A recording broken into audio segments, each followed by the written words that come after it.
Celebrar su tercer aniversario. En esta ocasión estamos muy honrados de tener la visita aquí en Centro ADM de Mauricio Alejo. Mauricio Alejo es, bueno, tradicionalmente lo presentaría como fotógrafo, pero en realidad creo que la categoría artista visual le viene mejor. Mauricio Alejo estudió comunicación y posteriormente estudió una maestría en Estados Unidos en artes visuales, en NYU.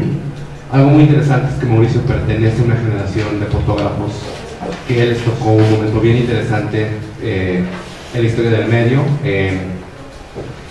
Su emergencia en el ámbito de las artes coincidió con la apertura del centro de la imagen, con la renovación de la vida de la fotografía, y en el caso de Mauricio, su obra tiene una conexión siempre directa con el ámbito del diseño, pero también con otro tipo de búsquedas que son claramente estéticas. Entonces, bueno, Mauricio nos va a dar un recorrido a lo largo de su trayectoria.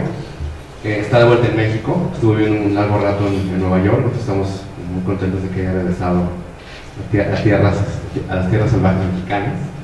Y bueno, pues los dejo en compañía de él. Yo soy Irving Domínguez y bueno, pues vamos a tener un diálogo aquí a partir de lo que nos presente Mauricio. Bienvenido, Mauricio. Gracias. Bueno, pues muchas gracias. Gracias por que sea sábado hayan venido tanta gente. Yo quiero empezar con haciendo un poquito de recuento del pasado. Yo mucho tiempo produciendo. Yo empecé a hacer arte con la fotografía precisamente. Y pues mi tronco fundamental sigue siendo la fotografía. Hago video y hago también instalación. Y como decía Irving, a mí me tocó un momento muy interesante en el que hubo, yo creo que un cambio en la manera en que se hacía la fotografía. El momento en el que yo empecé a producir y a mostrar trabajo, había como un agotamiento de la fotografía documental en México. Durante mucho tiempo, o sea, en los años 70, todavía en los 80, había un trabajo muy interesante documental, pero yo creo que el recurso, los medios y el estilo de la fotografía documental se estaba agotando. Se habían logrado pues, grandes proyectos, había libros muy buenos como el de Pablo Ortiz Monasterio, pero a mí me tocó una generación antes de mí que ya no estaban encontrando pues qué decir, o ya no había mucho que decir en la fotografía documental. Y quizá el que rompió un poco esta inercia fue Gerardo Suter, que su trabajo creo que es importante en la medida en que tenía cierta ligereza política, una reconsideración de los materiales fotográficos como tales, del uso de la cámara y los formatos. Yo creo que eso fue muy atractivo, no solo para mi generación, sino para mundialmente. También creo que había una especie de ansiedad porque estaba empezando el mundo digital y empezaron a surgir movimientos que trataban de recuperar la copia o recuperar el blanco y negro, como los Stan Twins o Joe Pitwicking, o el trabajo en la copia directa, esta cosa muy pictórica de generar un objeto único.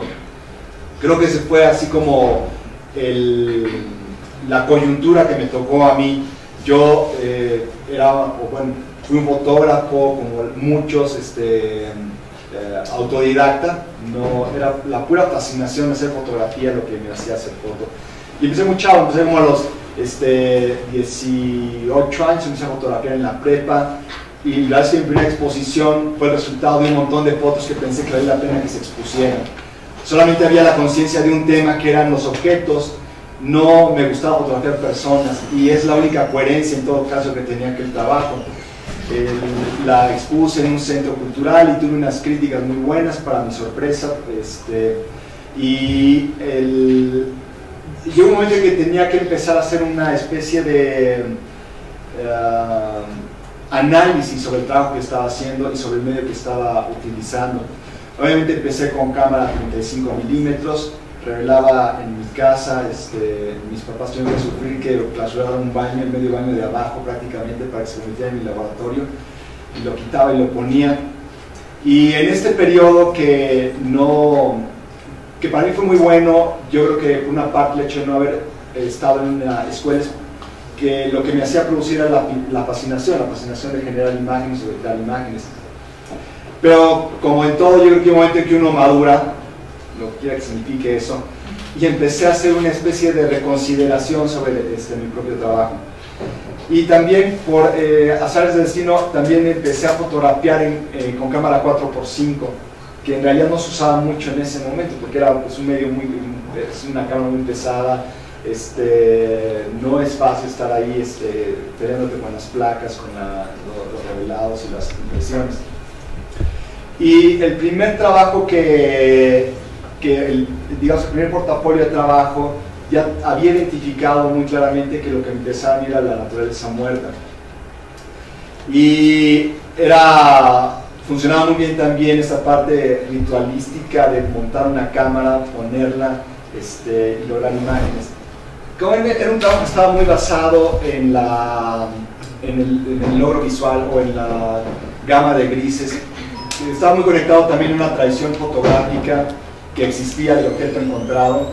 En el momento, sin saberlo, creo que se incrustó también con un lenguaje nuevo y una reconsideración distinta sobre los objetos. Las impresiones siempre eran grandes, porque me gustaba llevar al objeto cotidiano a un lugar que fuera como escultórico.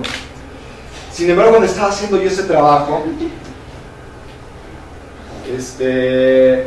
aquí por ejemplo el tema para mí era la manera en que el agua transformaba esos círculos, o sea, que era una cuestión gráfica y la manera en que transformaba los círculos.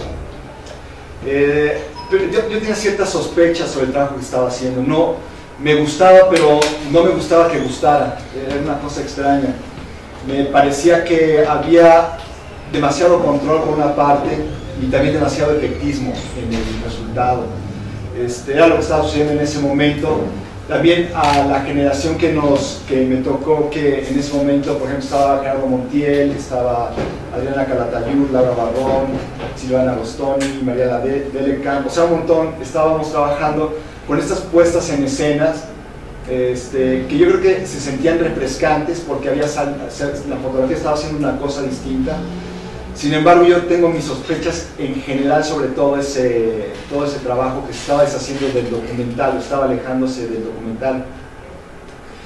Y lo digo también en base a que veo que hay una recuperación del documental en México, también el documental en el mundo, y estoy viendo que empieza a haber un trabajo con una solidez o con una cohesión y además una coherencia con el medio fotográfico mucho mejor. Pero bueno, eso es en la parte de la autocrítica. Por otro lado, yo seguía disfrutando haciendo estas imágenes, pero fue creciendo poco a poco mi desconfianza hacia mi propio trabajo. Y en ese momento no sabía muy bien lo que estaba pasando cosas muy buenas porque era el clásico modo en que uno podía sobrevivir, seguir produciendo, que era pedir becas, entrar al concurso, buscar los talleres. Y en ese momento pues me dieron las becas que tenía que y tomó mi trabajo la Galería OMR. Yo no sabía muy bien qué significaba que una galería tuviera tu trabajo. No pensaba la verdad que era un medio como para subsistir, sino que era como un escaparate en el cual podría seguir mostrando. Pero también un poco conflictivo para mí porque estaba en un proceso de autocrítica o de autorreconstrucción y los circuitos, hay distintos circuitos que cada vez, en aquel tiempo eran muy distintos. Estaba el circuito del arte y el circuito de la fotografía, y cada vez esto se va disolviendo más, o se va haciendo mucho más ambiguo, y en eso yo creo que tiene que ver pues la manera en que producen muchos artistas visuales y la manera en que producen también artistas como fotógrafos, pero también la manera en que las instituciones se han ido transformando. En aquel tiempo también fue una sorpresa que la Bienal empezó a incluir video y empezó a abrir un poquito el panorama y tratar de entender a la imagen. Ya, o sea, el centro de imagen quería ser un centro de imagen y no un centro exclusivamente de la fotografía. Por otro lado, mientras yo me mantuve produciendo, me iba marginalizando un poquito de la fotografía, y ahorita les cuento por qué. Llegó un momento en que tratando de investigar quién sabe por qué hacemos lo que hacemos, quién sabe por qué hacemos arte, quién sabe por qué hacemos una foto, y quién sabe también por qué hacemos reconsideraciones sobre lo que estábamos haciendo, ¿no? Pero quería deshacerme de este exceso de control, y fue que empecé a trabajar con fondos que eran completamente blancos, pensando que eso era nada más. Pero era otro tipo de investigación visual también.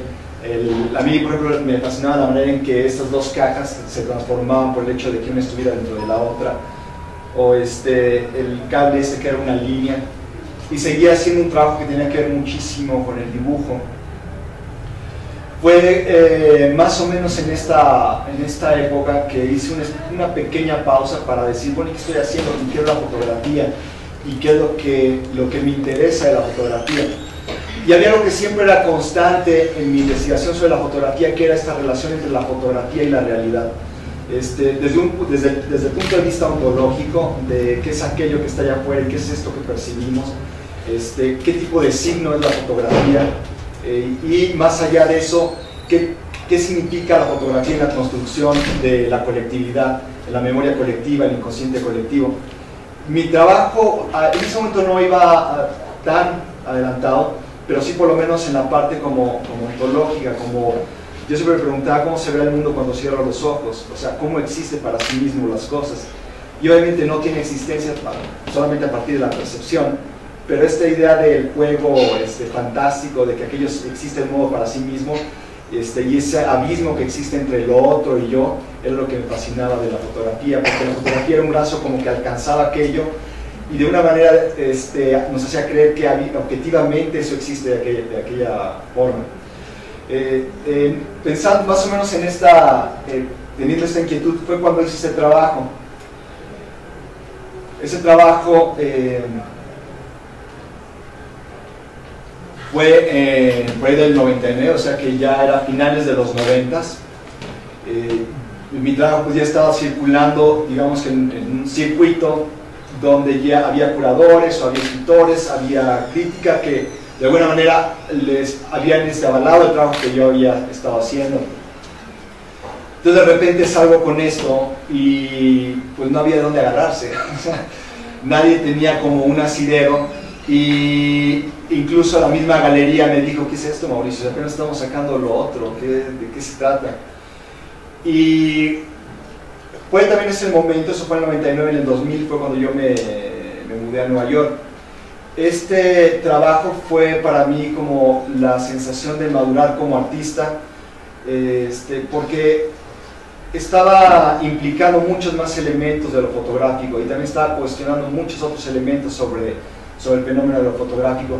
Yo creo que sí hay una línea de identidad visual primero en la inquietud de fotografiar objetos. En este caso, este trabajo lo que hice fue ir al aeropuerto y fotografiar gente que estaba tomando vuelos internacionales.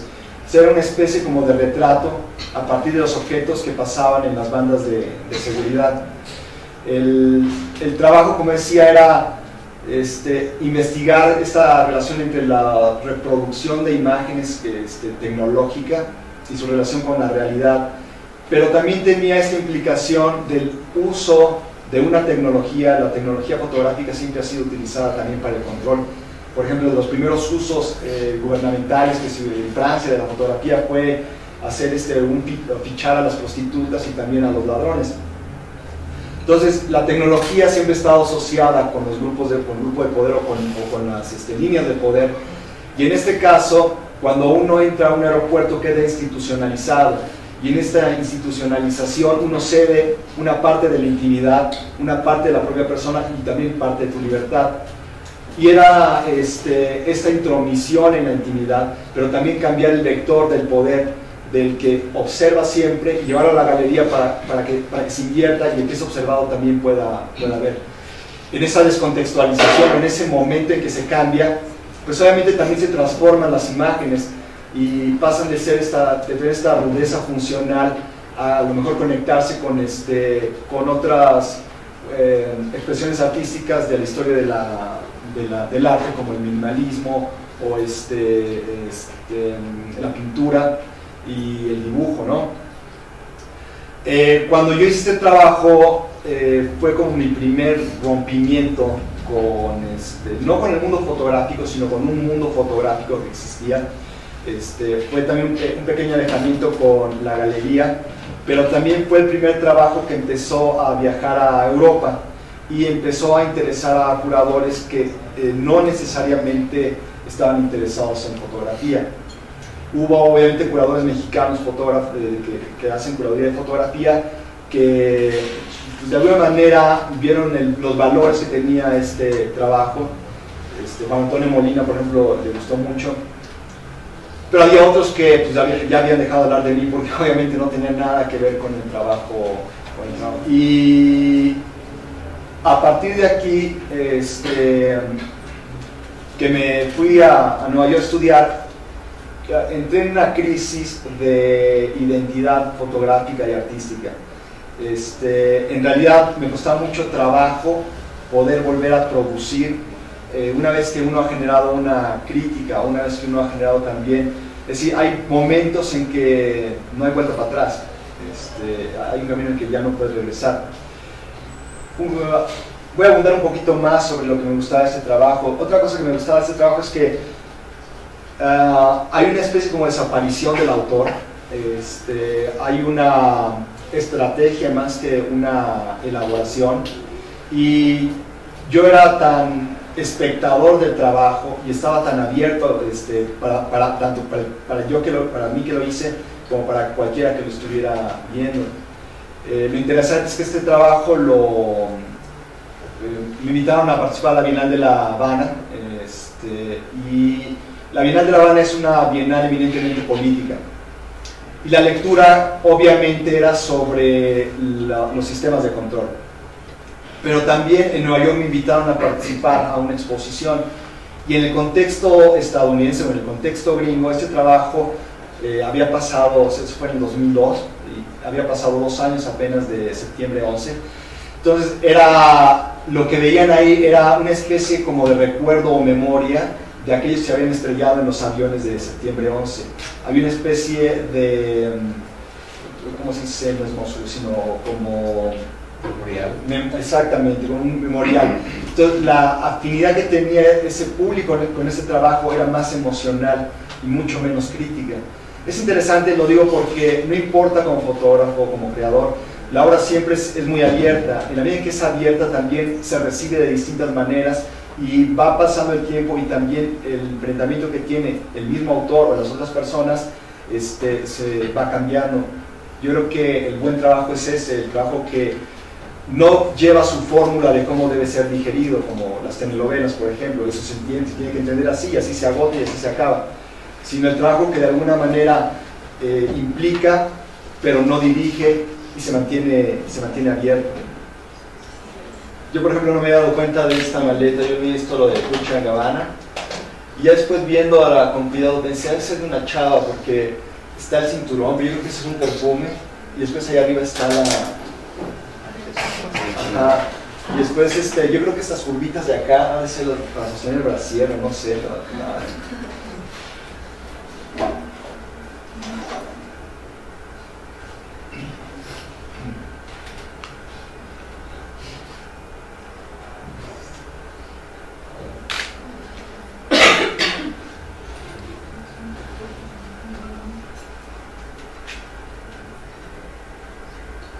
Es muy fácil hablar del trabajo en retrospectiva, porque en el momento, una vez que lo ves a la distancia, puedes ver el camino y ver las líneas de qué es lo que has seguido.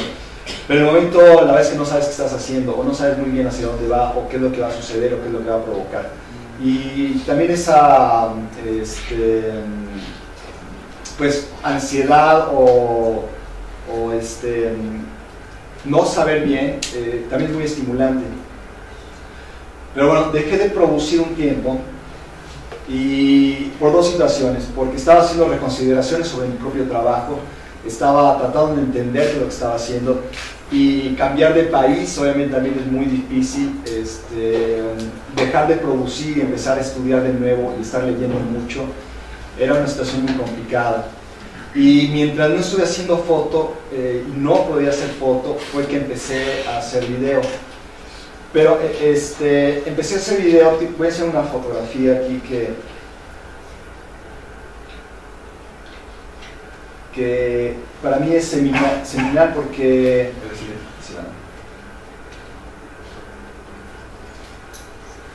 se llama Dos cubos en la nieve, y fue el primer invierno que pasé allá. Me gusta como una pieza, pero también yo tengo una relación emocional con esta pieza, como si fuera de la pondría en mi álbum familiar, si tuviera un álbum familiar. Y lo digo porque era como una tabla rasa. La pieza es un proceso, es un cubito de acrílico que lo fui enterrando en la nieve hasta que quedaron los dos espacios, el espacio positivo y el espacio negativo. Me gusta la idea de como una tabla rasa. Me siento muy conectado con ella porque también mucho de mi trabajo, a pesar de que tiene que ver con la fotografía, tiene que ver con lo escultórico y tiene que ver con el espacio en sí. Tiene que ver con el espacio físico, pero también cómo ese espacio físico puede afectar espacios mentales, cómo la relación con el espacio, ya sea arquitectónico o el espacio real, tiene de alguna manera recovecos que están creados en nuestra imaginación. Y la secuencia de fotografías que parece como un dibujo también me gustaba mucho porque las impresiones eran pequeñas, que tenían esa calidad como de dibujo. A mucha gente el primer contacto, lo único que se fijaba obviamente es la superficie, y en el momento que saben que es una fotografía, ahí está el viaje mental entre la superficie y la realidad de que hay un tiempo y espacio específico donde sucedió eso. Y el tiempo y espacio específico es lo que hace la fotografía distinto de la pintura, es lo que le da su valor histórico, es lo que le endilga esta necesidad de contar verdades, que la fotografía muy rara vez puede contar una verdad, porque la verdad misma es una cosa muy difícil de definir. Y cuando hice esta fotografía también empezó a resurgir este interés que tenía yo sobre la relación entre la realidad y los medios con la que la representamos. Entonces fue cuando empecé a hacer una serie de videos. Las imágenes en el aeropuerto. Tuve que pedir permisos para que me dejaran ir a fotografiar allí, porque no es fácil, fue como un proceso medio largo, porque el aeropuerto no te puede dar permiso, sino te tiene que dar permiso ASA, y eso fue antes de septiembre 11, yo dudo mucho que se pueda conseguir permiso ahora, pero físicamente, o sea, estaba el monitor y puse una cámara Hasselblad enfrente del monitor, afoqué y prácticamente estuve fotografiando. El performance, digamos, la parte performática es dar un performance, pero la parte de hacerlo también es interesante porque la fotografía siempre tiene este valor como de trascender en el tiempo, y estaba yo en un alineado de filtros y todo el mundo, a pesar de que tiene que ser revisado, evitaba el filtro donde evidentemente estaba la cámara, porque ahí está conciencia de ser observado y de trascender de alguna manera el tiempo. Entonces también tuvieron que desviar gente hacia mi filtro. Y una vez que estaba ya, tomé los títulos de las imágenes, iban generando un número por el pasajero, y iba yo poniendo el número como título. Entonces también era esta despersonalización del individuo, la parte del tema. Y bueno, ya después yo creo que es muy difícil que te dejen hacer ahora eso.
pues nada más es leche con tres cabellos, y lo que se oye es soplido.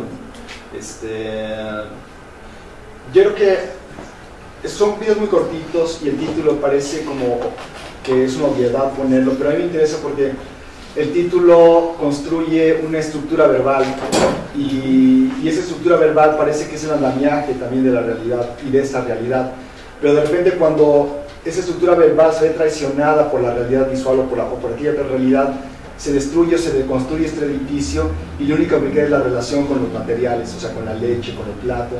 Y creo que ese es el efecto que tiene esta serie de videos.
Y ese trabajo es también un cuestionamiento sobre los medios de reproducción o de generación de imágenes. Pero para mí fue muy bueno porque estaba también recuperando lo que había perdido en el trabajo fotográfico, que era cierto asombro o cierta capacidad de divertirme o de volver a ver las cosas. Que yo creo que mucho del trabajo artístico es un ejercicio de volver a nombrar lo que ya conocemos, y en la manera en que lo nombramos también generas un modo de conocerlo distinto. Y también estaba conociendo o dándome cuenta que muchas de mis inclinaciones tenían que ver con lo escultórico. Por ejemplo, ahorita que acabe, hay una parte que también igual no me daba cuenta, que es pues, el aspecto psicológico de la creación.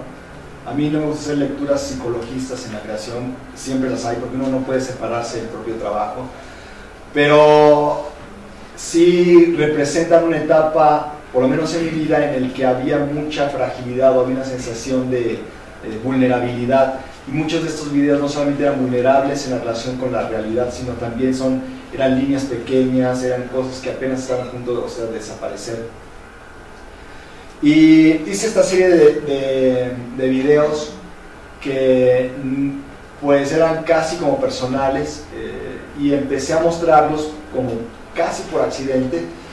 Cuando los empecé a mostrar allá, empezaron a exhibirse, y empezó a haber unas colecciones a comprarlos, y yo no me sentía que fuera una persona que hiciera video, pero pues también nadie me dice lo contrario. No. Y se exhibieron, por ejemplo, en una exposición que hizo el CCA Wattis Institute, que está en San Francisco, y era una revisión del video corto mundial. Entonces estaba Douglas Gordon, estaba ¿quién más estaba? Bueno, había muchos grandes nombres, y invitaron a participar con estos videos. También los compró la colección Daros, que existe una colección que compra arte latinoamericano. O sea, antes de que siquiera me pudiera dar cuenta, estaban teniendo vida propia los videos. Y cuando los conecté acá, digamos, a que los vine a enseñar acá, empezó a llamar la atención de una generación más joven de curadores. Digamos que la generación que me correspondía a mí, pues estaba ocupada de otras cosas, y esta otra generación, que muchos estaban en el Carrillo Gil, por ejemplo, y ahorita o estuvieron en la panadería, y ahorita están, bueno, ya colocados en otros lugares, empezaron a exhibir, y regresé a la fotografía. Y también en algún momento, obviamente, decidí dejar de hacer este tipo de videos porque solamente tiene una vida corta también, o sea, son unas piezas, o sea, son unos diamantitos así, y no tienes, si sigues haciendo, pues nada más, yo creo que se desgastan. Pero seguí trabajando en video. Pero en la foto me dio la posibilidad, déjenme estar por aquí.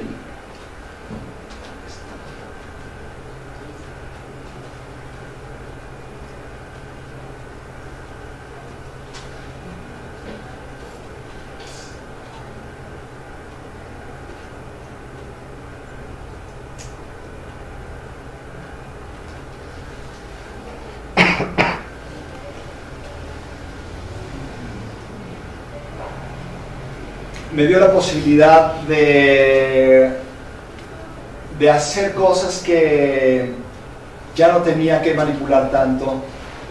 Yo lo que empecé a ver es que los objetos tienen una narrativa en nuestra vida, sobre todo es una narrativa funcional.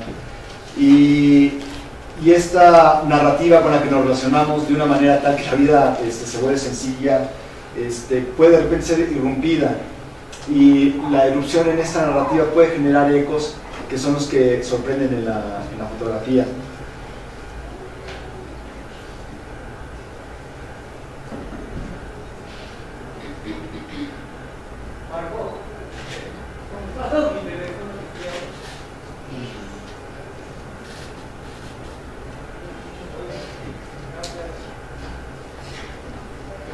Y todo este trabajo de nuevo es 4x5, o sea, y es iluminación artificial, o sea, es luz de flash.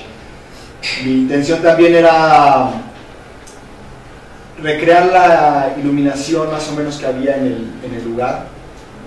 Es como una regla autoimpuesta. También para no, o sea, no se trata de la iluminación mi trabajo, sino sobre la idea, o sobre el instante de esa idea. Por ejemplo, esta se llama Santo Tomás Dubitativo, Down St. Thomas.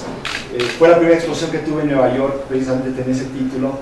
Y esta imagen es una recuperación de esta pintura que ha estado presente durante toda la historia de la humanidad, pero que tiene que ver sobre la duda que tiene Santo Tomás, y que la aparición de Jesucristo resucitado le dice: mete el dedo en la llaga. Y esta era mi versión de esa... El Caravaggio, ¿no? La interioridad de Santo Tomás. Exactamente, exactamente. Entonces, pues es un tema pictórico llevado a lo fotográfico, pero es el mismo tema sobre la realidad, sobre la verdad. Y también, digo, nada está hecho con Photoshop, sino son hallazgos de alguna manera.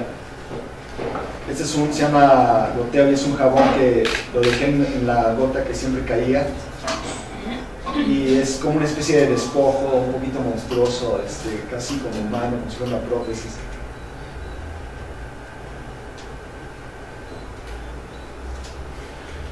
Me llama la atención que a partir de comenzaste estos videos pequeños hay una vinculación bien importante con el entorno, porque en algunos de los videos cortos escuchas el audio. Ajá. Y escuchas, por ejemplo, niños moviéndose o tu propia respiración. Es bien importante porque aunque no está presente el entorno en el video como tal, sí se vincula a través del sonido.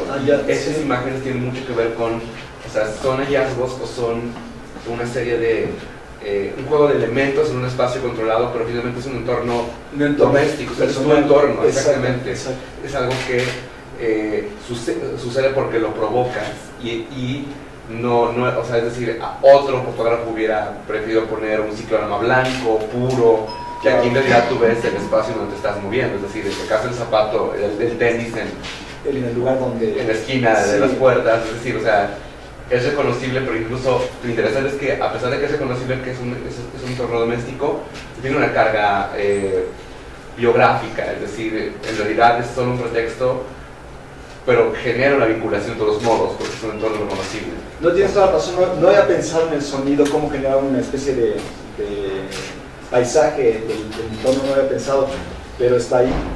Y a mí lo que yo veo esas fotografías como hallazgos, o sea, el método fotográfico es este hallazgo donde la realidad te va a sorprender y vas a ir capturando.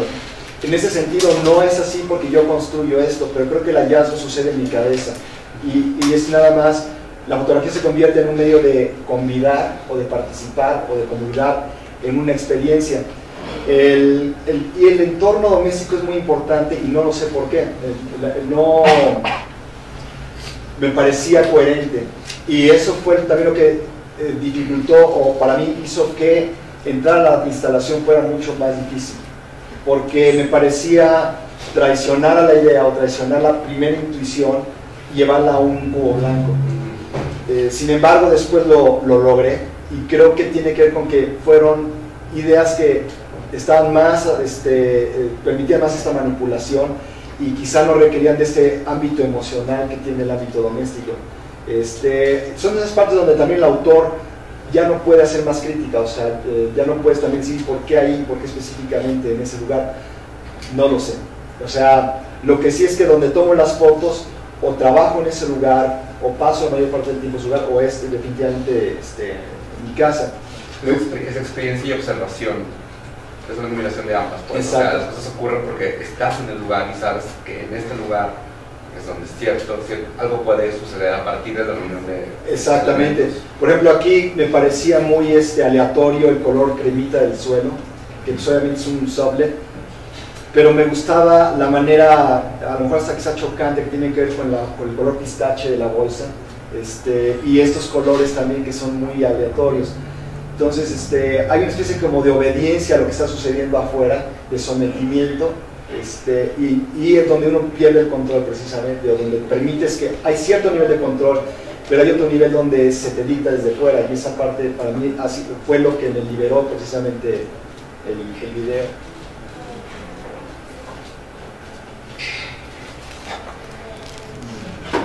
Está la colección del MOAC, ¿no? Sí, está en la colección del MOAC. Para mí es interesante porque obviamente no soy ajeno al comentario político que significa esta fotografía, pero para mí era más una cuestión autobiográfica y no es un pequeño paréntesis. Hay muchas fotos que veo y siento cierta nostalgia como cuando uno ve un álbum, así como, claro, cuando vivía en Ocean Park, cuando vivía en no sé qué lugar. Pero bueno, el caso de esta fotografía o la motivación de esta fotografía es que hubo un año donde yo tenía que viajar muchísimo en México, Estados Unidos, y toda la dificultad que significa estar viajando, transportarse, no saber exactamente dónde vives o cuál es tu lugar, tener pendientes aquí, tener pendientes allá, y era una división, una fisura que iba más allá de la división política y estaba generada en el suelo, ¿no? en la tierra misma, que no hay nada más evidente y fuerte que es la tierra. Entonces es un comentario personal o eso, una metáfora de una situación existencial que obviamente se riega o se desborda al ámbito político.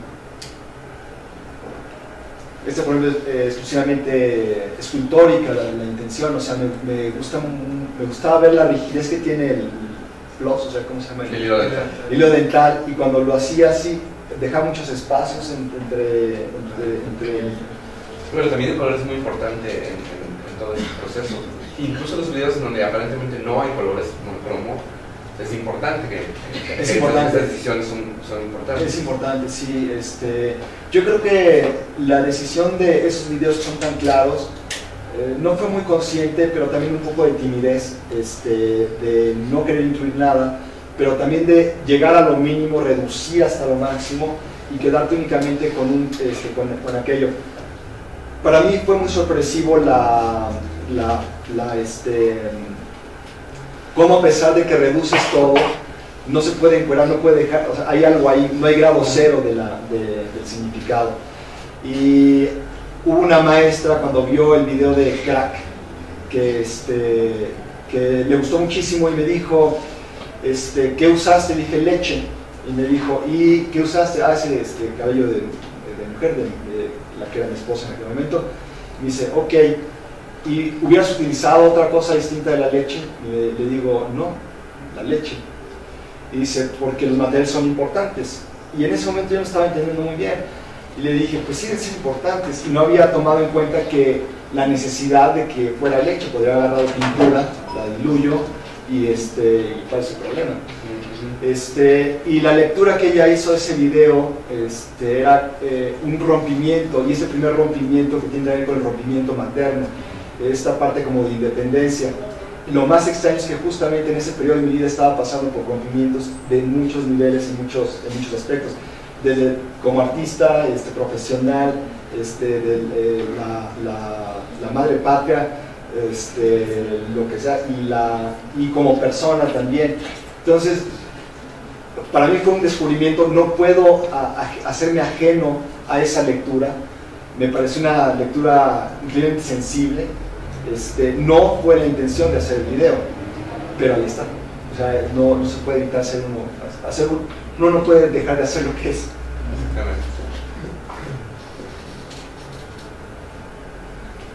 Él se llama Flores.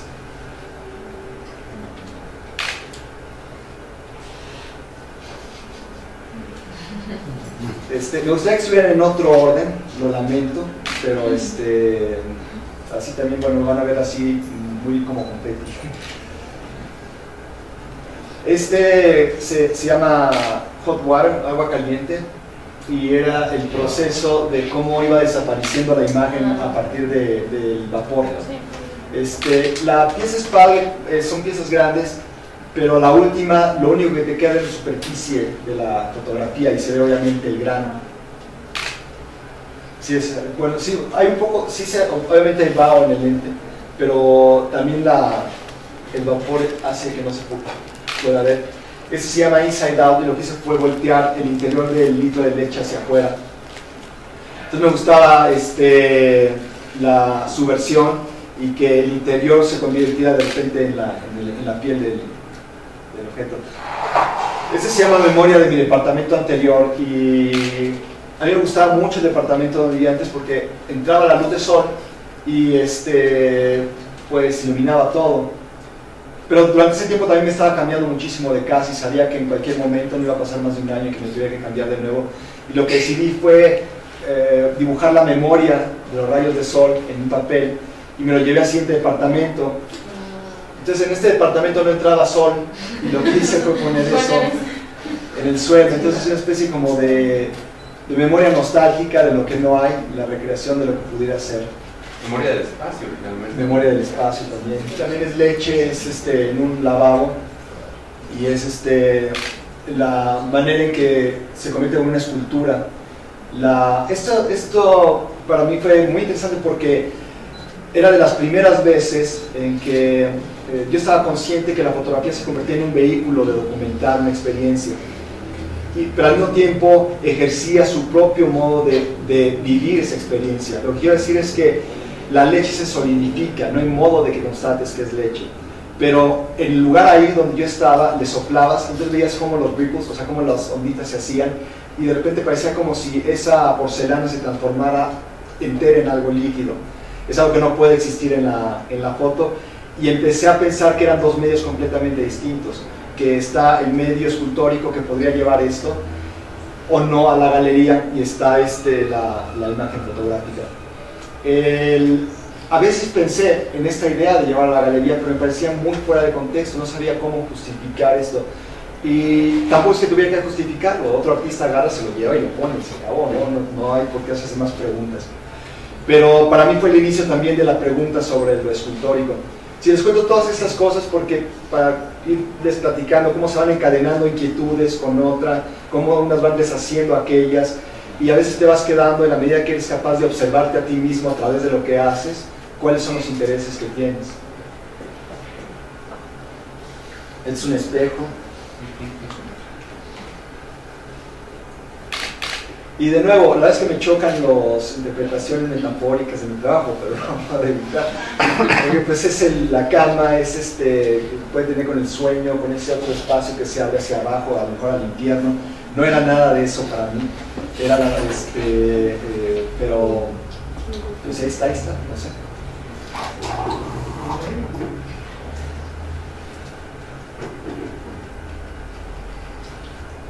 Es la pisada del hombre en la luna, pero en mi departamento.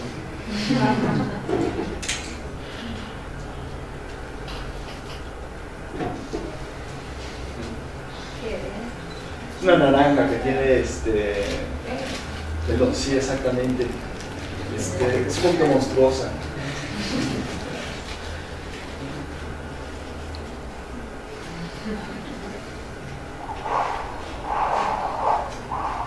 Y luego también hay estas intuiciones que uno tiene que es difícil transmitirlas. Por ejemplo, siempre me ha parecido, o me parecía muy chistoso que la unidad que es el pan ya viniera dividido en sus partes. ¿Y cómo transmites eso? O sea, y si le dices a alguien, no, es que el pan está ya dividido en sus partes, que pacheco, güey. Y transformar este objeto o exagerar esta intuición abriendo el espacio entre las partes, lo hace un todo, pero al mismo tiempo lo divide. Yo creo que voy a saltar, sí voy saltando de unas a otras. Aunque distraiga un poquito. Por ejemplo, yo creo que tiene que ver con esta. Sí, gracias. Ese se llama The Space in Between. Entonces lo que hice fue cortar una silla lo más posible, o sea, yo físicamente, no Photoshop, con lo más posible antes de que dejara de ser una sola pieza. Y el tema específico es el espacio que deja de existir. Y es un espacio material, pero es un espacio mental que sigue ahí. Y era para mí también como un sonido donde de repente tenía interrupciones o tiene silencios, pero el sonido sigue existiendo y es lo que genera otra o música, otra pieza distinta.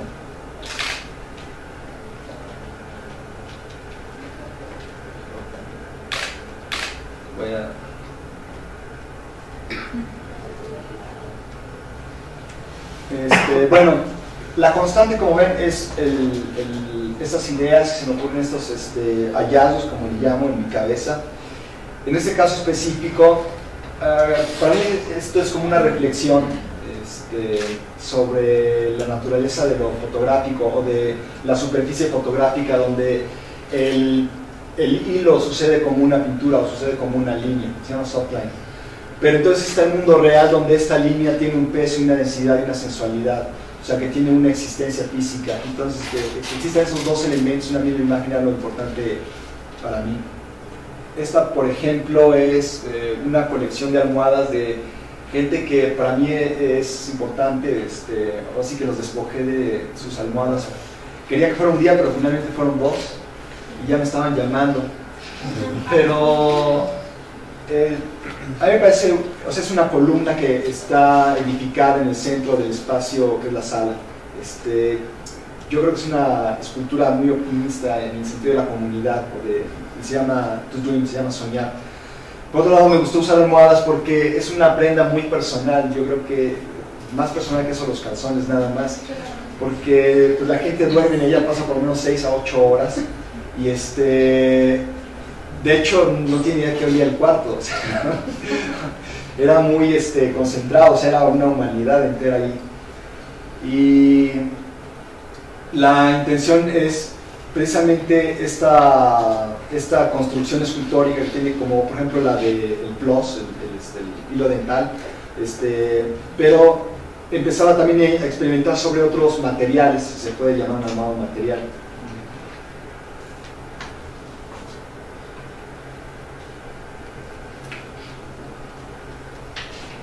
Se llama Dos Peldaños, y todos los libros que tenía precisamente pues ocupé el espacio negativo, o sea, construí el espacio negativo que está ahí, que no está.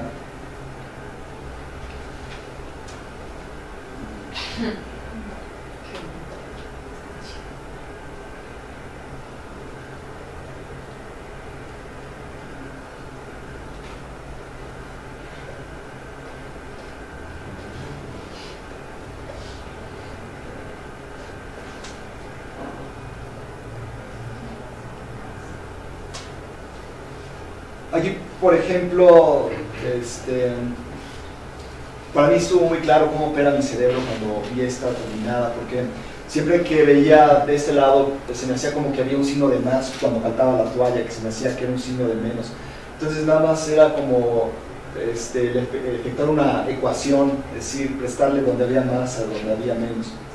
Y finalmente me gusta mucho cómo el papel que interviene, interviene una arquitectura que es muy rígida, ¿no? Que es muy pues de líneas y ángulos. Voy a enseñar otras unas más recientes.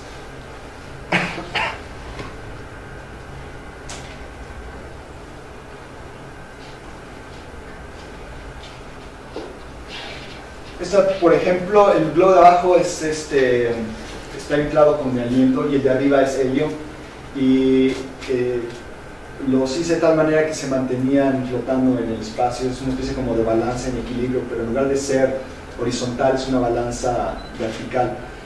Y la experiencia visual es muy padre porque parece que en un momento como si el tiempo se detuviera cuando ves dos cosas flotando en la mitad de un cuarto. Me gustaría esto que pudiera existir en una galería o que pudiera existir de alguna manera en el lugar, pero lo afectas tan fácilmente. Por ejemplo, tenía que soltarlo y caminar muy lentamente porque el aire que generas lo jalaba. Entonces también era padre lo frágil de la construcción. Duraba como unos 4 o 5 minutos ahí, pero esos 4 o 5 minutos eran extraordinarios, era así como si se detuviera el mundo. Y quedó así.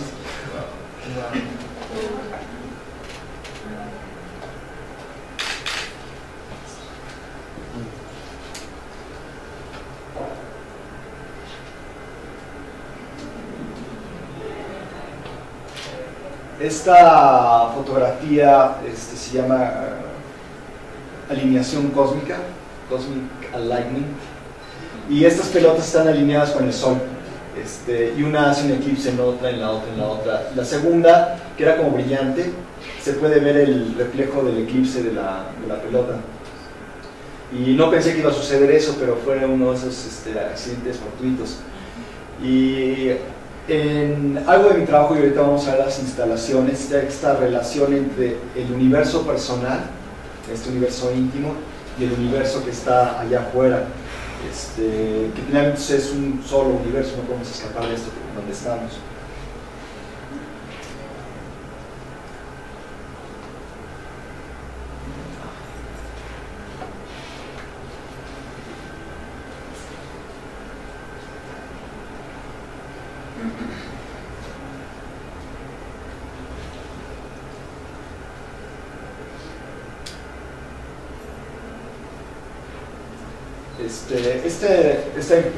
La impresión es grande.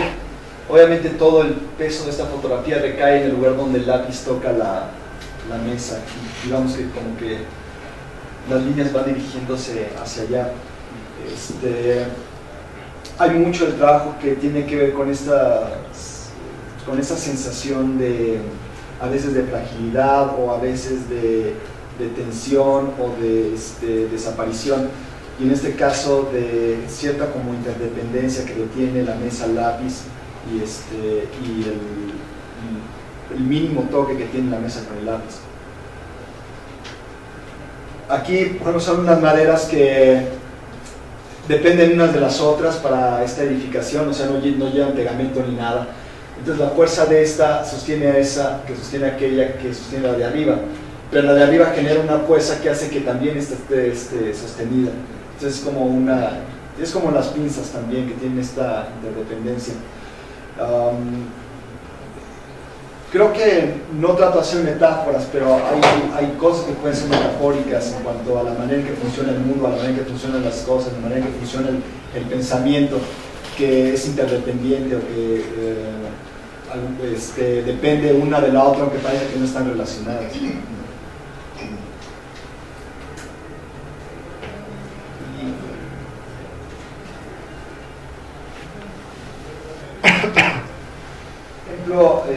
La creación de un espacio tridimensional a partir nada más de la existencia de lo bidimensional, que es una cinta. Y yo creo, por ejemplo, que esta pieza es una pieza que podría fácilmente llevarse a una instalación. Pero cuando estás haciendo la foto,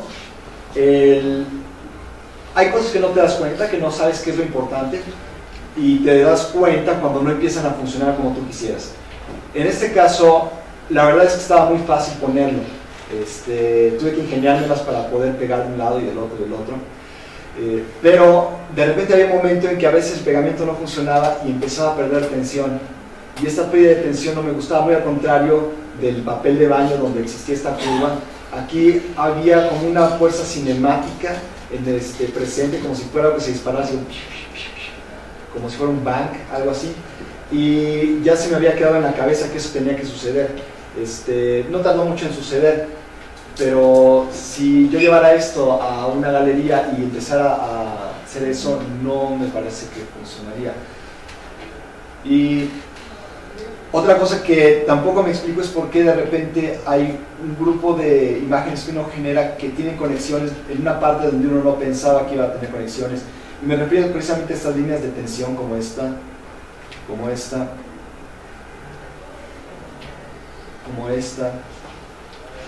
que tiene también muchas diagonales y muchos triángulos. No es algo que sea consciente, es algo que va sucediendo también en la manera en que uno va generando el trabajo. También aquí existe como esta tensión, aquí también están esas como diagonales. Este trabajo es más reciente, todo junto. Y también aquí está la interdependencia. De eso, por ejemplo, la foto impresa, para mí, a mí me encanta esta parte de aquí donde se unen los... Y como sí es importante para mí el formato, que es el 4x5, porque puedes ver perfectamente el nudito en la... Y luego hay otras piezas o fotos que son más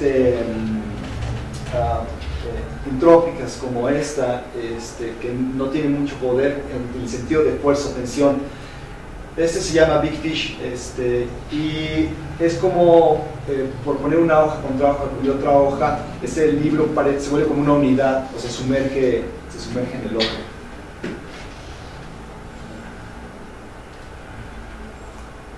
Este también se llama wet paper, o papel mojado. Yo creo que viene alimentado también por esa sensación como el hilo que cae de la mesa. Me interesa la manera en que cae el papel de la mesa. Así que eso es todo. Esta foto de aquí se llama A Través, y es la luz que viene del sol, hace que no se pueda leer ninguna de las dos páginas, los vuelve completamente ilegibles.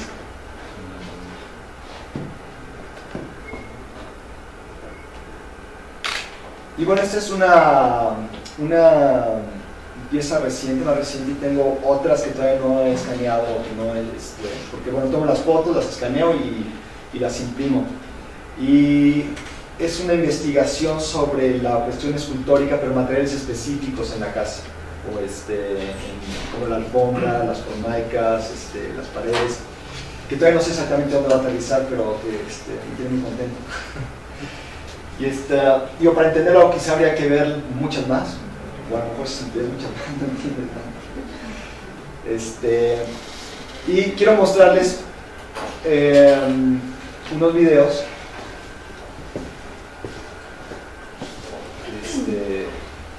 los videos, y me permití de alguna manera que tuvieran que ver con mi trabajo fotográfico.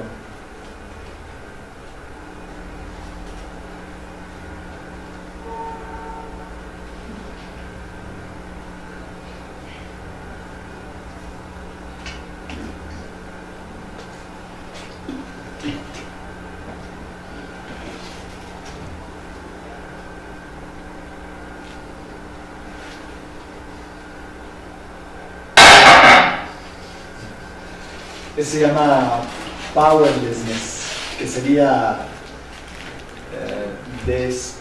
desempoderado. Sí. Muy potente, pero es desempoderado.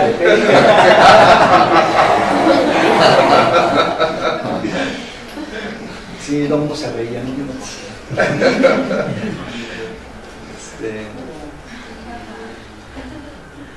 Se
llama Misconduct, ¿cómo sería?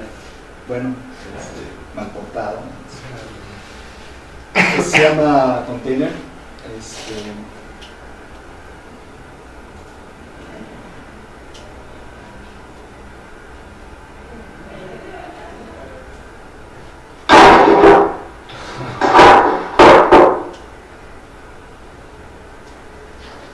Estos son un poquito más largos, es la versión para presentar, para que no se aburran.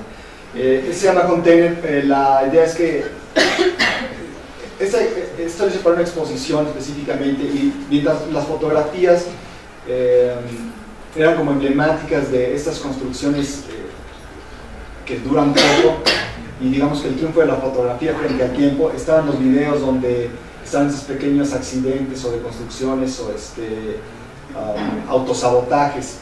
Por ejemplo, se llama Container porque tiene la fuerza para destruirse.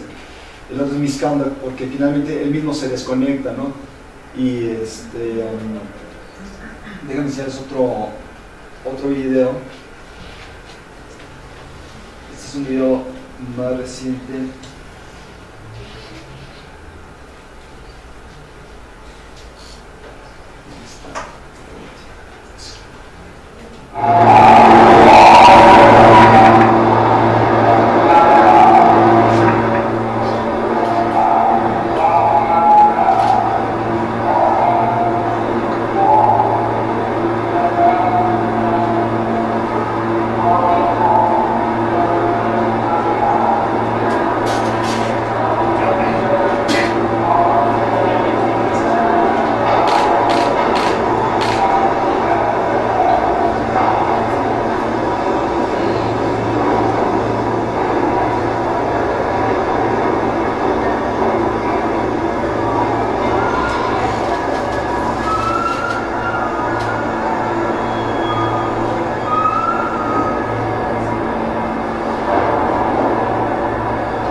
De estos de escritorio y funciona, está pegado a la escalera.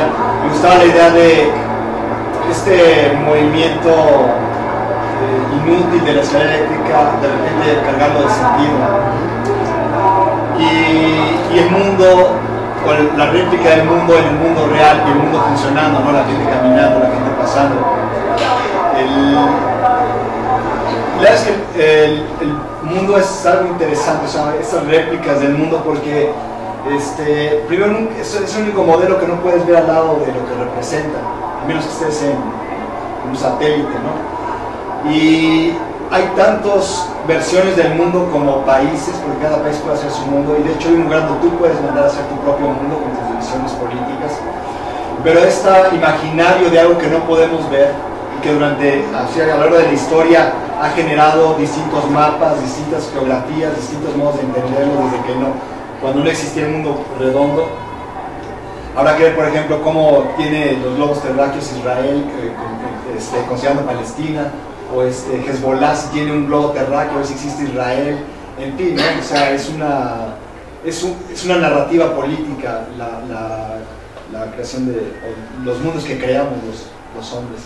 Y bueno, hay algunos otros videos, pero voy a saltar a la instalación. Bueno, la primera vez que hice instalación, no sé si lo tengo aquí, me invitaron a Singapur un mes para hacer un trabajo que tenía que ver con la memoria. Fue un poquito extraño porque cuando llegué allá te das cuenta de las políticas culturales y el proyecto que era la Universidad de Singapur en realidad lo estaba promoviendo la directora o la rectora de la universidad, pero porque ella pertenece a una casta se llama Peranakan.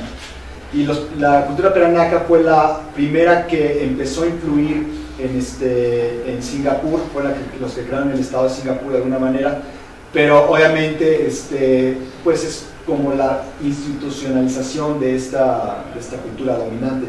Ya cuando llegas ya te das cuenta, es difícil darse cuenta de lejos de las implicaciones. Pero el caso es que el trabajo era sobre la memoria. Ahorita veo si encuentro eso. Y fue interesante trabajar, pero no estaba muy restringido en la cuestión del espacio y lo que podía presentar.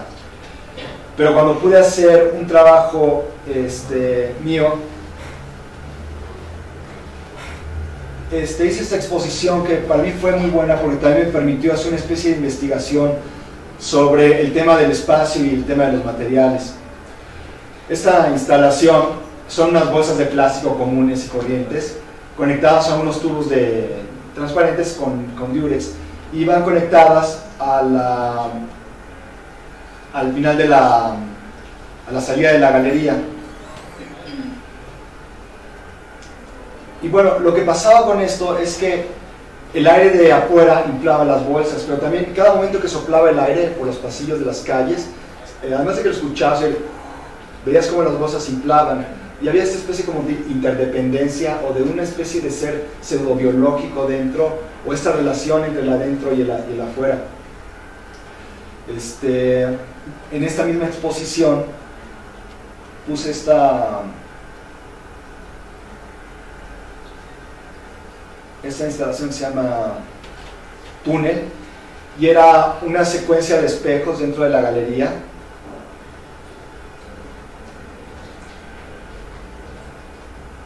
De tal manera que del último cuarto de la galería, viendo hacia el lado contrario de la salida, podías ver el cielo. Entonces era la construcción de un túnel que no existía, solamente existía desde un punto de vista específico y que reconstruía el espacio arquitectónico, o que con cierta fantasía volvía a generar un sitio y un cilindro que no existía en la vida real. En esa misma exposición fue que presenté algunas fotos como esta.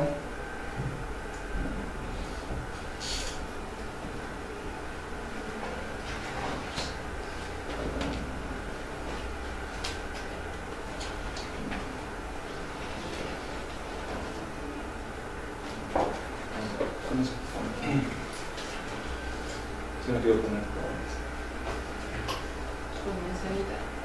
Gracias. Déjame ver cuáles son estas.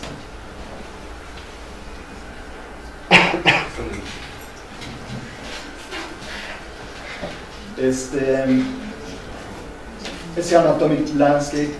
Estaba también estaba esta y esta, y todas eran como construcciones muy frágiles o que eran muy efímeras. Esto era un plato con jabón, entonces le soplé y se creaba una torre de burbujas que es muy bonita, y la verdad es que la copia es muy bonita porque se ve como los arcoíris que tienen la piel de las burbujas. También esta especie como de ausencia del círculo y está como sostenido arriba y el espacio que existe entre esos dos. Aquí, por ejemplo, es una tela KBT y es la corporeidad de algo que estamos acostumbrados a que no la tenga, que es el aire, o sea, que es la burbuja que existe de aire debajo. Y bueno, Atomic Landscape. De esta hay un video que se los voy a mostrar, pero no lo presenté en esa exposición porque lo sentía como que tenía un tema distinto el video a la fotografía.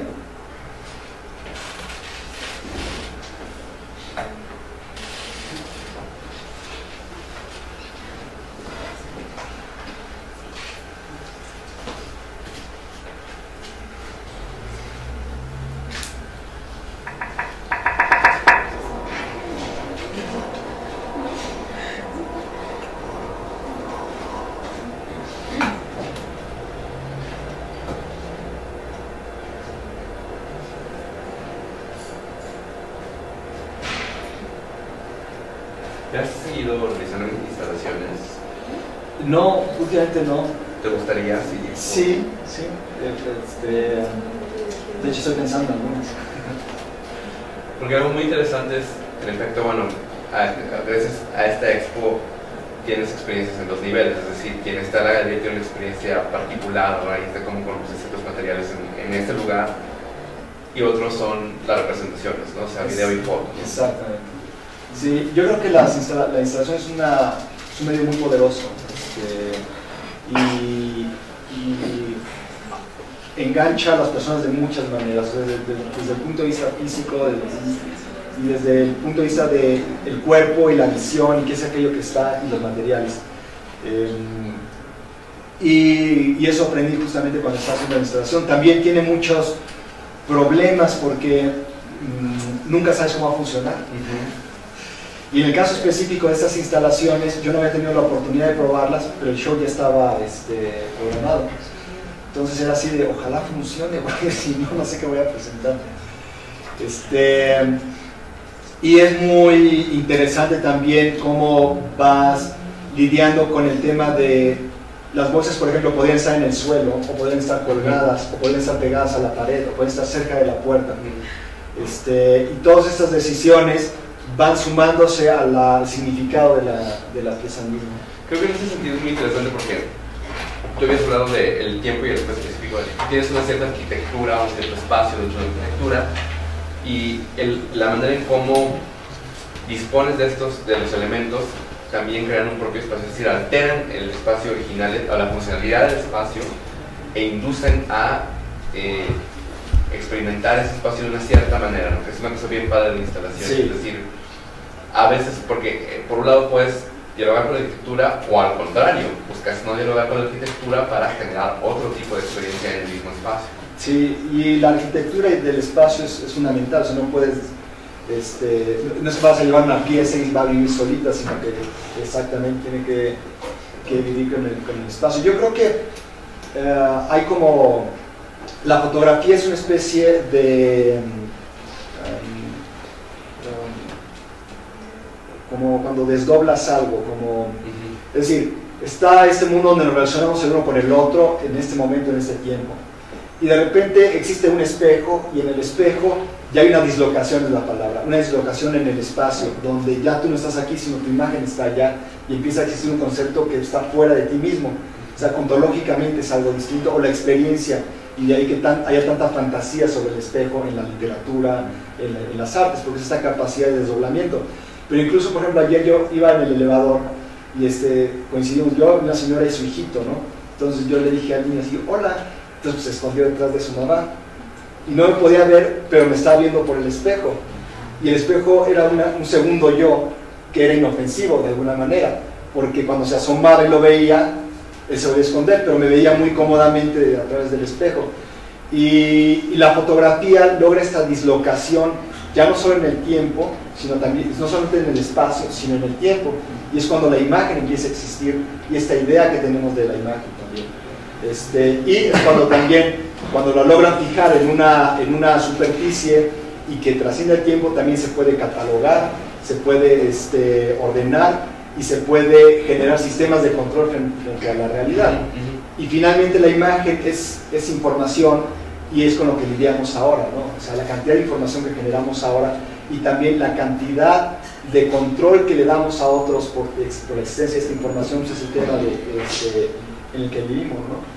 Ahora, estaba pensando también sobre esta cuestión de que de alguna forma la generación que tenía esta presencia en galerías, en museos, como fotógrafos en México, hablaba muy bien de Gerardo Suter, estoy pensando en Luterón, en Sánchez Uribe, venía de una experiencia de la imagen como una exploración estética grandilocuente, es decir, grandes puestas en escena, o incluso un Sánchez Uribe que trabajaba en especies muy pequeñas, eran muy elaboradas, ¿no? Muchas texturas, muchos contrastes, grises, sí, negros profundos, y de repente me llama la atención cómo en tu trabajo es una puesta en escena, pero todo es muy sencillo, todo está muy controlado, de repente hay ausencia de color, hay contraste pero hay ausencia de color. Es muy interesante cómo sí.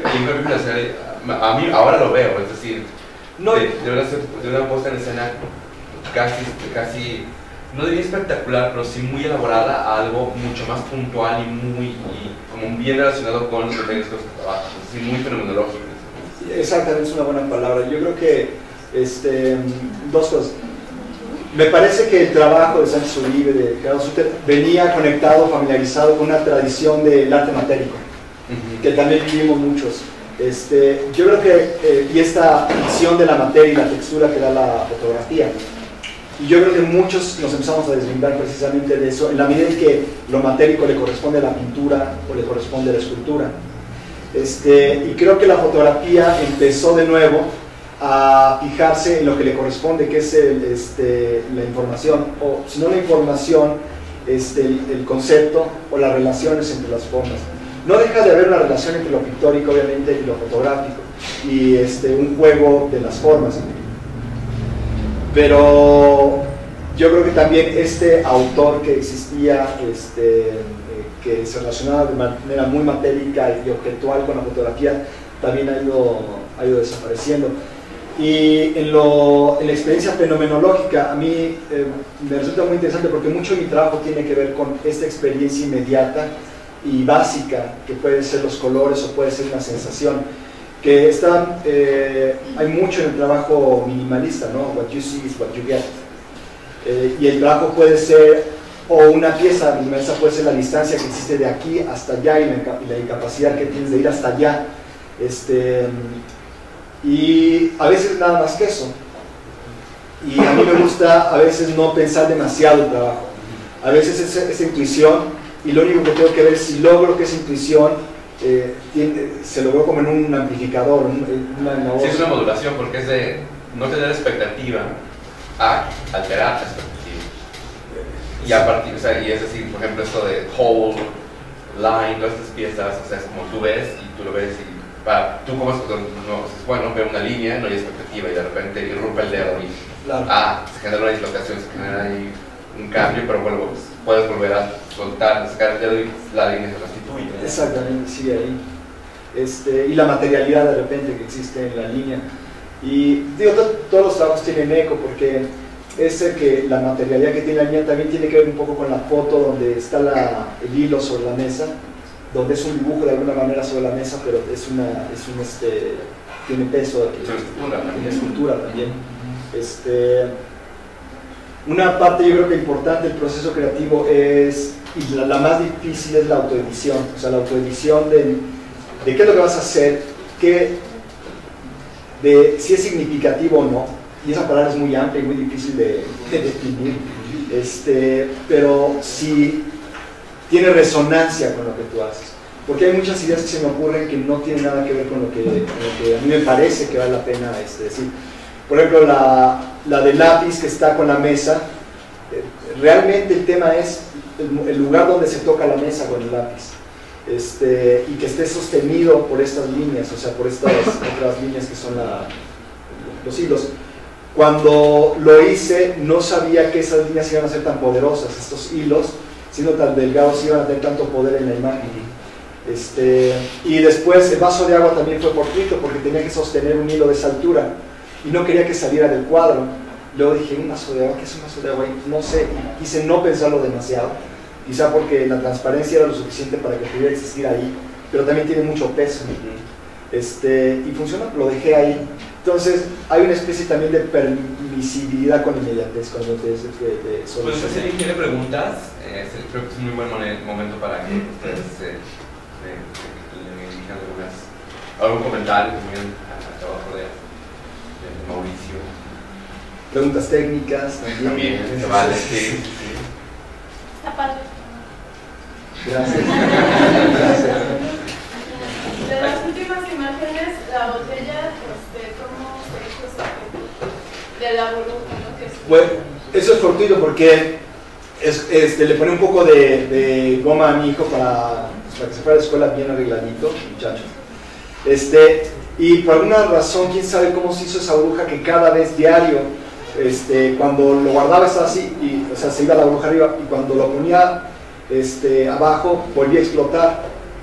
Entonces me parecía extraordinario tener una especie como de creación o de Big Bang o de hongo atómico súbito, inofensivo, concentrado y que sucedía a diario. Entonces es de esos como descubrimientos que tienen sentido y los compartes. No fue un hallazgo, tal cual, un hallazgo. Lo mismo, por ejemplo, en ese sentido, las mesas que están con nieve y abajo están los círculos, era lo que pasaba. Y me resistí un poquito a hacer la foto porque mi trabajo tiene un poquito más de construcción y eso es un poquito más como un hallazgo. Pero a fin de rato pues me aflojé y dije, pues es que esto yo lo podía haber hecho. Y decido fotografiarlo porque precisamente tenía que ver con el espacio y esta dislocación en el espacio. Lo mismo, o sea, yo creo que me causa la misma sensación donde ese papel de baño y hago esta ecuación donde aquí le falta y aquí le sobra. Aquí de repente me parece extraordinario que esos círculos que ya no estén enteritos arriba, ¿no? Siempre sostenidos allá para toda la vida. Sí. Lo que te quería preguntar era, o sea, hablabas recién de construcción. Vos partís de, a ver cómo hacer esta pregunta. Partís de una idea que se te ocurre y luego construís ese objeto con una estética y todo lo demás. Sí. O es primero juegas y luego dices... Oh. Va de las dos formas. Hay unas que suceden de repente en una idea y que construyo, y de repente hay otras que son como descubrimientos. Por ejemplo, el zapato en la esquina. Un zapato no se sostiene en la esquina porque necesita algo que lo esté, déjame ponerle para sosteniendo del otro lado. Y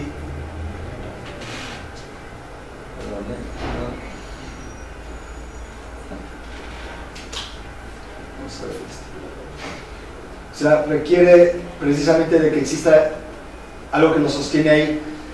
Y yo estaba pensando que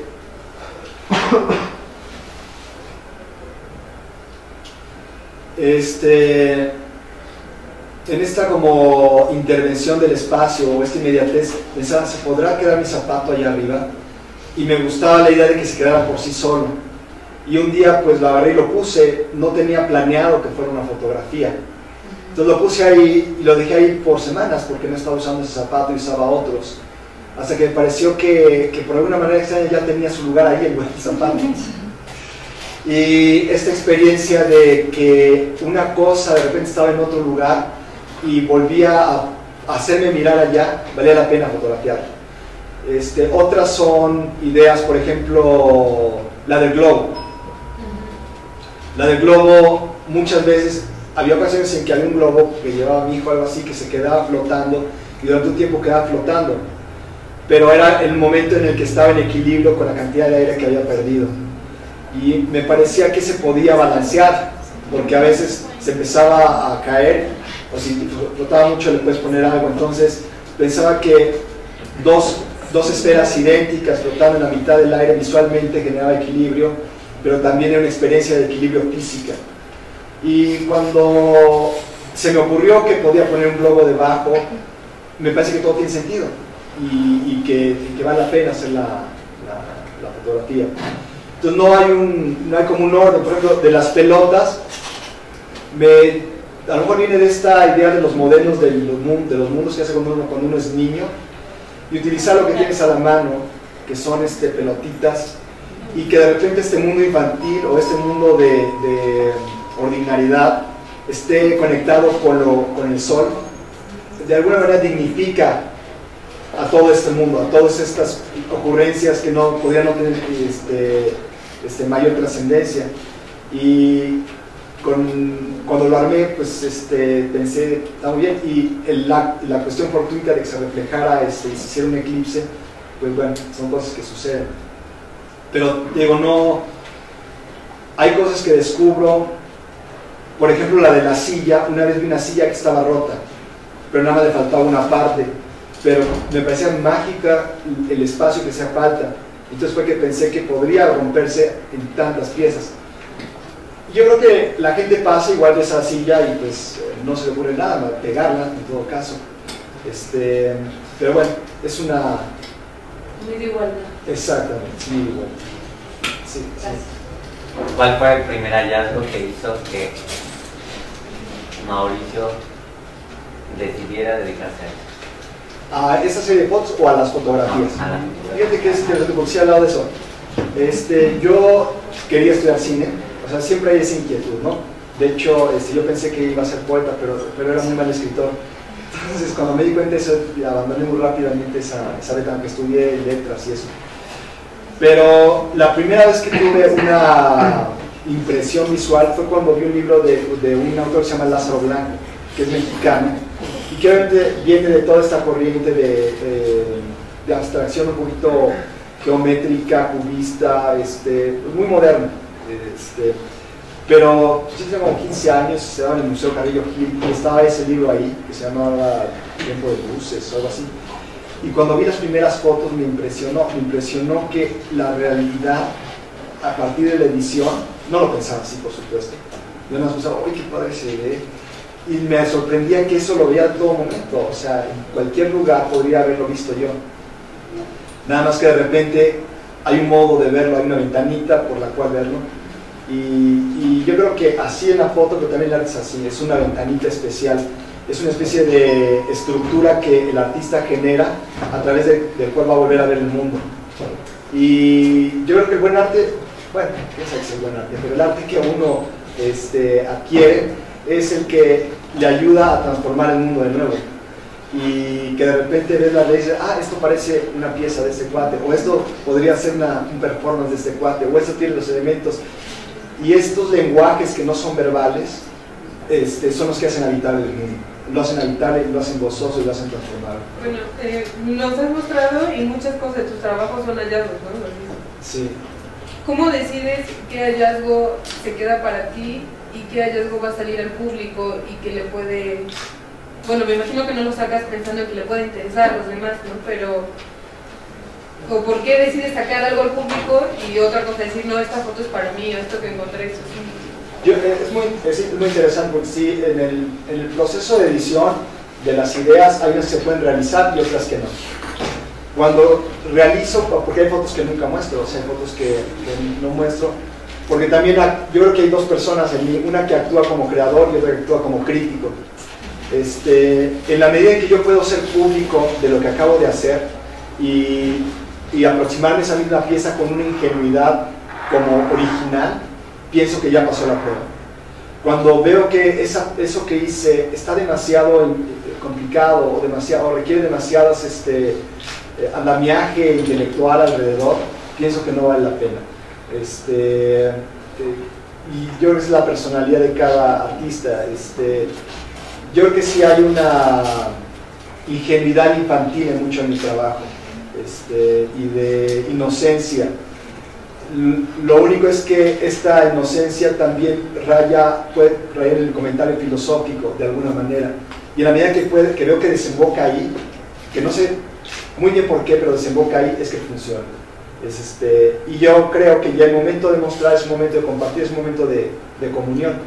Sí creo no creo que el autor tenga una misión social. La tiene porque está en este mundo y lo hace. Lo que sucede es que tiene este afán de compartir, de mostrar. Él crea un lenguaje propio, pero un lenguaje que finalmente también sea una vía de compartirse, de mandar al otro. Y pues sí, eso, o sea, la verdad es que creo que a veces logro definir, hay ocasiones en que el trabajo que no me parece que sea tan bueno, resulta que es muy bueno, o hay piezas que de repente no me gustan y pasa el tiempo y me gustan más y más y más, y luego si me preguntan por qué, pues tampoco puedo explicar mucho. Pero si hay un threshold que pasa y ya, bueno, ahí está. No me ha pasado que diga, híjole, ¿para qué mostré eso? Claro. ¿Cómo fue tu experiencia en Nueva York, pero en términos de artista? ¿Cómo fue tu experiencia de ser un artista en Nueva York? Bueno, yo creo que ahí sí que a cada quien como le va, la verdad. Para mí fue muy importante porque significó estudiar, pero también fue muy difícil porque yo no puedo crear mientras estoy leyendo.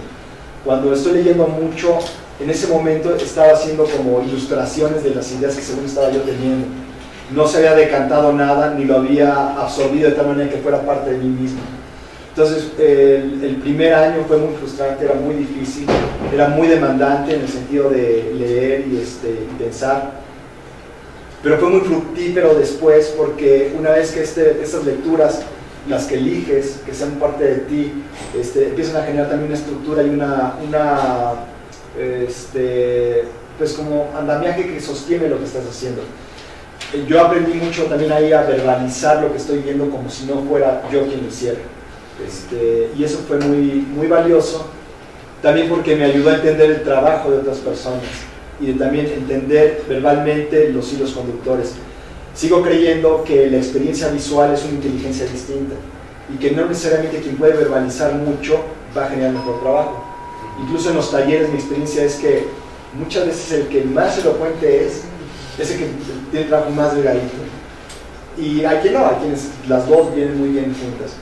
Y después hay gente que es incapaz de decir el trabajo, o sea, yo me acuerdo por ejemplo en Singapur, había un fotógrafo chino que hacía las preguntas más estúpidas y estaba, no, y después tenía miedo cuando iba a mostrar su trabajo, porque dije, no, es que si son del mismo nivel, no sé qué le voy a decir, y para mi sorpresa era extraordinario, de verdad tenía talento fotográfico, eso nadie te lo da, nadie te lo quita. Yo creo que también vivimos en un neoacademicismo de alguna manera, donde se le exige al artista que escriba sobre su trabajo, y es parte de la manera que está configurado los circuitos de arte, pero no solamente en México, sino en el mundo. Lo que sí he visto es que la gente que tiene muy buen trabajo y ha aprendido a hablar de su trabajo, se concreta a decir lo que está ahí. No explica de más, lo cual se agradece, no se enreda, ni lo quiere llevar a otro lugar donde no es. Y la honestidad con esto es muy importante, porque, por ejemplo, puede ser el trabajo el tema del color rojo, porque tiene una fascinación con el color rojo, y entonces es una tela hundida, porque la manera en que la luz afecta el rojo es lo que le interesa. La misma tela, pero entonces empujada hacia afuera, y él está clavado con el color que es rojo. Pero puede tener muchas otras implicaciones, ¿no? Lo cóncavo, lo convexo, lo roto, en fin, y también a veces verbalizar de más te constriñe a seguir una línea con la que te comprometes, y eso también es muy peligroso diseñar tu propia celda.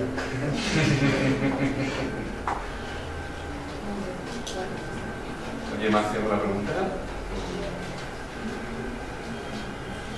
Muchas gracias. Muchas gracias.